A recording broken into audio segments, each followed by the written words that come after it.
액션 let's go 저 건물을 찾으러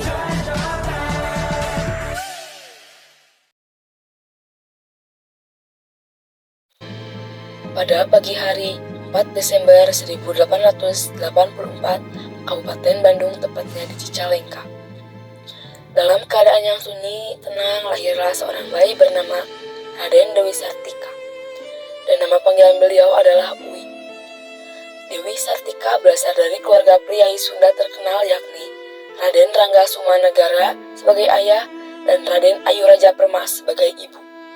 Dewi Sartika dibesarkan dalam keluarga yang bahagia bersama dengan 4 kakak laki-lakinya yaitu Raden Somamur, Raden Yunus, Raden Entis, dan Raden Sari Pamerat. Sebagai anak bungsu dari kelima bersaudara, Dewi Sartika tidak pernah merasa kesepian karena hari-harinya diisi dengan kegiatan dan bermain bersama orang tuanya yang memiliki posisi penting di pemerintahan Kabupaten Bandung. Ia dan saudaranya dibesarkan oleh ayahnya, Pamerat yang saat kelahirannya masih belum menjabat sebagai Patih Bandung. Ayahnya Raden Rangga Sumanegara baru menjadi Patih Afdeling Mangunreja. Meskipun pada saat itu bertentangan dengan adat istiadat bagi seorang perempuan, orang tua Dewi Sartika memutuskan untuk menyekolahkan di sekolah Belanda Artsdisklase School. Pada tahun 1891, ia diangkat sebagai Patih Bandung, setara dengan wakil bupati. Sebagai anak seorang patih, Dewi Sartika memiliki status sosial yang mapan di masyarakat pada masa itu, di mana keluarga patih termasuk dalam golongan priai. Ayah dan ibunya adalah Raden Rangga Sumanegara dan Raden Ayu Raja Permas. Putri dari Bupati Bandung, Raden Ajeng Wiranaktakusuma IV. Ayahnya adalah seorang pejuang kemerdekaan yang akhirnya dihukum, dibuang dan diasingkan ke Pulau Ternate oleh pemerintah Hindia Belanda. Hal ini dipicu oleh tuduhan terhadap ayahnya, Raden Sumanegara yang terlibat dalam sabotase acara pacuan kuda di Tegalega. Untuk mencelakai Raden Ajeng Akronim Martanegara selaku bupati yang baru. Raden Rangga Sumanegara meninggal di sana. Waktu itu menjadi awal kesedihan bagi Dewi Sartika. Setelah ayahnya wafat, Dewi Sartika diasuh oleh pamannya yang bernama Raden Demang Surya Karta Hadiningrat, kakak kandungnya ibunya. Beliau juga merupakan Patih Cicalengka. Namun, ia disambut dingin dan diperlakukan berbeda oleh pamannya. Ia mendapat pekerjaan rumah tangga berlebihan dan tidur di kamar belakang yang kumuh dan kotor. Oleh asuhan pamannya, Dewi Sartika mendapat pendidikan yang sesuai dengan budaya Sunda. Meskipun sebelumnya ia memiliki pengetahuan tentang budaya Hindia Belanda.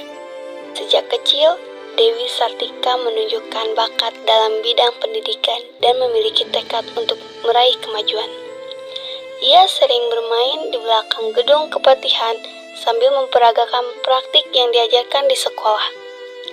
Ia mempelajari anak-anak pembantu di kepatihan membaca, menulis, dan bahasa Belanda menggunakan papan bilik, kandang kereta, arang, dan pecahan genting sebagai alat bantu belajar. Sejak masih kecil, Dewi Sartika bersekolah di Cicalengka dan pada saat itu ia sudah menunjukkan minatnya dalam bidang pendidikan. Sejak kecil, ia suka bermain peran sebagai seorang guru ketika bermain sekolah-sekolahan dengan teman-temannya. Seringkali memerankan peran sebagai guru. Pada usia 10 tahun, Cicalengka dihebohkan oleh kemampuan baca tulis serta beberapa pepatah dalam bahasa Belanda yang ditunjukkan oleh anak-anak pembantu kepatihan. Hal ini menjadi sesuatu yang mengejutkan karena waktu itu belum banyak anak-anak yang memiliki kemampuan seperti itu. apalagi seorang anak perempuan.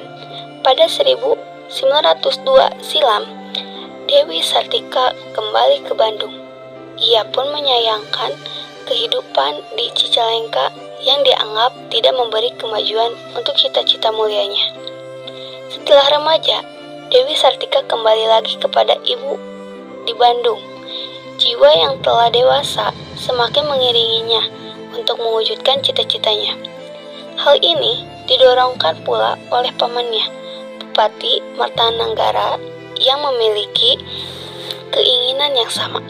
Tetapi meski keinginan yang sama dimiliki oleh pamannya, tidak menjadikan serta-merta dapat mewujudkan cita-citanya. Adat yang mengekang kaum wanita pada waktu itu membuat pamannya mengalami kesulitan dan kekhawatiran.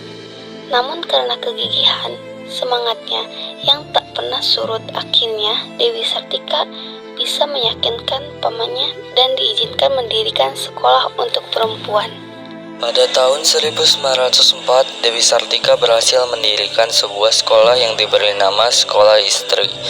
Pada saat itu, sekolah istri hanya memiliki 2 kelas saja, sehingga tidak dapat menampung seluruh aktivitas sekolah. Oleh karena itu, Dewi Sartika harus meminjam sebagian ruang di Kepatihan Bandung untuk dijadikan sebagai ruang belajar. Pada awalnya hanya ada 20 murid yang belajar di sekolah tersebut. Sekolah istri terus mendapat perhatian positif dari masyarakat, sehingga jumlah murid pun terus bertambah.